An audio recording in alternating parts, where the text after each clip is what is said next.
नमस्कार दोस्तों, आप लोगों का स्वागत है मेरे चैनल न्यू स्पीड क्लासेज में। आज की वीडियो में हम कक्षा 11 हिंदी के वात्सल्य नामक शीर्षक की व्याख्या को देखेंगे जो सूरदास जी द्वारा रचित है। इसमें हम जानेंगे कि कैसे जो है सूरदास जी ने भगवान श्री कृष्ण की बाल छवि का अत्यंत ही मनोरम चित्रण किया है।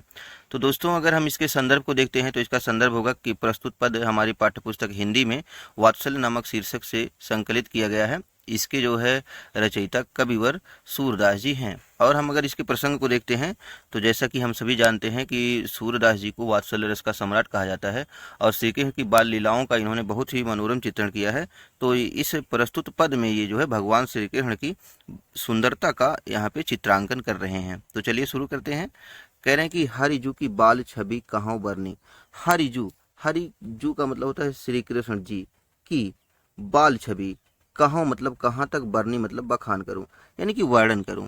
यानी कि मैं जो है भगवान श्री कृष्ण जी की बाल छवि का कहाँ मतलब कहाँ तक, बरनी मतलब वर्णन करूं। कह रहे हैं कि सकल सुख की सीम, सकल मतलब होता है समस्त, सुख मतलब सुख की, सीम मतलब होता है सीमा। कह रहे भगवान श्री कृष्ण का जो अनुपम सौंदर्य है वो इस संसार के संपूर्ण सुखों की सीमा है।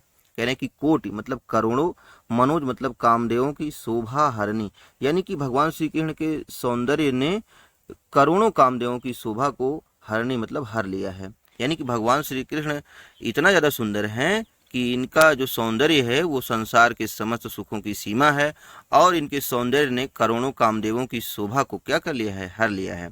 कह रहे हैं कि भुज भुजंग, भुज मतलब भुजाओं ने, भुजंग मतलब सर्प को, यानी कि भुजाओं ने सर्प को, और सरोज नयननी, और सरोज मतलब कमल, नयनन मतलब नेत्रों ने, यानी कि कमल को नेत्रों ने, और बदन मतलब होता है मुख ने, विधु मतलब चंद्रमा को, जीत लरनी मतलब जीत लिया है।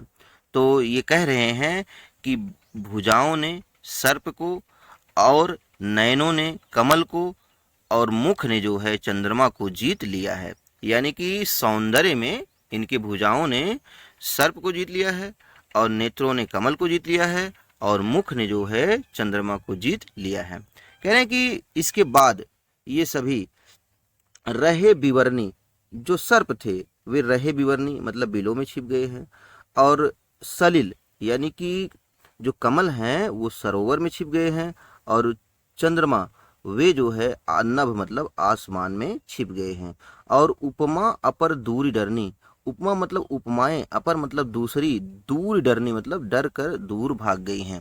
यानी कि जब इनकी भुजाओं ने सर्प को जीत लिया, नेत्रों ने कमल को जीत लिया और मुख ने चंद्रमा को जीत लिया, तो ये क्रमशः जो है सर्प बिल में चला गया और जो कमल है वो जल में चला गया, सरोवर में चला गया, और जो चंद्रमा है वो आकाश में जो है छिप गया। कह रहे कि उपमा अपर दूर डरनी, और अन्य दूसरी उपमाएं भी डर करके भाग गईं। आगे कह रहे हैं कि मंजू मेचक मृदुल तनु, मंजू का मतलब होता है सुंदर, मेचक मतलब होता है श्यामल, मृदुल मतलब कोमल, तनु मतलब शरीर। यानी कि भगवान श्री कृष्ण का जो सुंदर श्यामल कोमल शरीर है, कह रहे हैं कि अनुहारत भूषण भरनी, अनुहरत मतलब अनुसार, भूषण मतलब आभूषण, भरनी मतलब धारण किया हुआ है। यानी कि भगवान श्री कृष्ण ने अपने सुंदर श्यामल कोमल शरीर पर उसी के अनुसार जो है आभूषण धारण किया हुआ है। आगे कह रहे हैं कि मनहु सुभग श्रृंगार शिशुतरु फरो अद्भुत फरनी, मनु मतलब मानो, सुभग मतलब सुंदर, श्रृंगार का मतलब होता है श्रृंगार, शिशु मतलब छोटा, तरु मतलब वृक्ष ने, यानी कि ऐसा प्रतीत होता है कि मानो जो है श्रृंगार का जो छोटा वृक्ष है, फरो मतलब फर गया है, अद्भुत मतलब अद्भुत, फरनी मतलब फलों से। यानी कि जब भगवान श्री कृष्ण जो हैं उन्होंने अपने सुंदर श्यामल कोमल शरीर पर उसी के अनुसार जो है आकर्षक आभूषण ये धारण किए हुए हैं, तो ऐसा प्रतीत होता है कि मानो सुभग मतलब सुंदर, छोटा सा कोई श्रृंगार का वृक्ष है वो अद्भुत फलों से क्या हो गया है, फर गया है, मतलब सुशोभित हो रहा है। आगे कह रहे हैं कि चलत पद प्रतिबिंब मणि आगन, यानी कि वे मड़ियों के आंगन में जब चलते हैं तो पद प्रतिबिंब, उनके पैरों का जो प्रतिबिंब पड़ता है, और कब कैसे चलते, घुटुरुवन करन, यानी कि भगवान श्री कृष्ण जी जब घुटनों के बल जो है यानी कि घुटनों से आंगन में चलते हैं तो पद प्रतिबिंब जो उनके पैरों का प्रतिबिंब पड़ता है कहाँ, मणि आंगन में।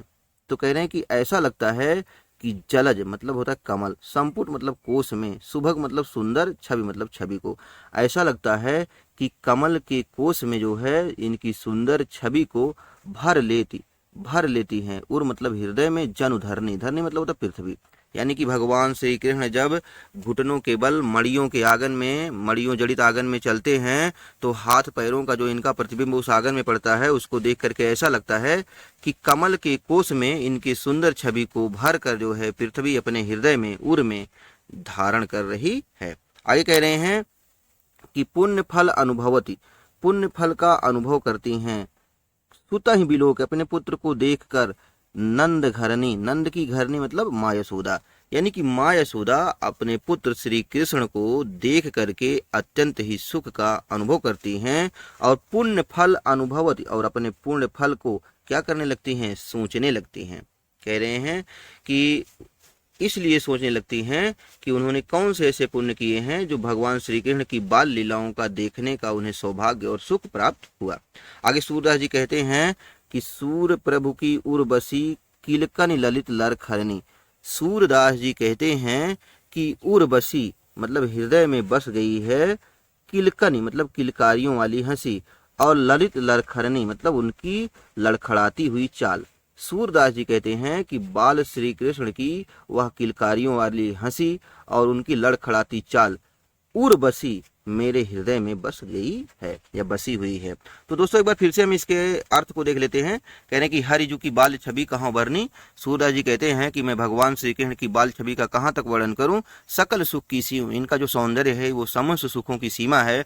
और कोटि मनुज शोभा हरनी, और इसने जो है करोड़ों कामदेवों की शोभा को हर लिया है। कहने भुज भुजंग, इनकी भुजाओं ने सर्प को, सरोज नयननी, और इनके नेत्रों ने जो है कमल को, और बदन विधु जीत लरने, और इनके मुख ने चंद्रमा को जीत लिया है। कहने कि जब ऐसा हुआ तो रहे विवरणी, जो सर्प हैं वो बिलों में छिप गए, और जो कमल हैं वो जल में अर्थात सरोवर में चले गए, और चंद्रमा जो है आसमान में छिप गए, और दूसरी उपमाएं डर करके दूर भाग गईं। कहने कि भगवान श्री कृष्ण ने अपने मंजु मेचक मृदुल तनु अनुहरत भूषण भरने, यानी भगवान श्री कृष्ण ने अपने सुंदर श्यामल कोमल शरीर पर उसी के अनुसार जो है आभूषण धारण किए हैं।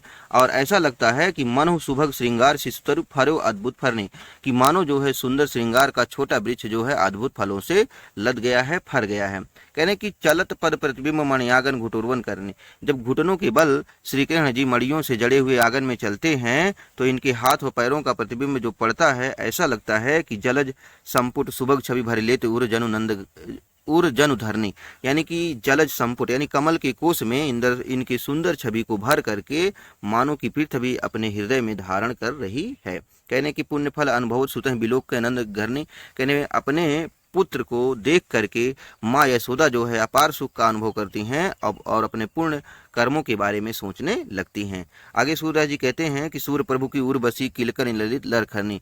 सूरदास जी कहते हैं कि बाल कृष्ण की वह किलकारियों वाली हंसी और ललित लरखरनी और उनकी लड़खड़ाती हुई चाल उर्वशी मेरे हृदय में, मेरे मन में जो है बसी हुई है। तो दोस्तों काव्य सौंदर्य को देखें तो यहाँ भगवान श्री कृष्ण के बाल रूप का अत्यंत मनोहर चित्रण किया गया है। यहाँ पे प्रतीप, हेतु, उत्प्रेक्षा, उत्प्रेक्षा एवं अनुप्रास अलंकार का प्रयोग किया गया है। रस देखते हैं अगर तो वात्सल्य है, भाषा जो है ब्रज भाषा है, छंद गेय पद है, गुण इसमें माधुर्य गुण है, और शब्द शक्ति अगर देखते हैं तो लक्षणा शब्द शक्ति का यहाँ पे प्रयोग किया है।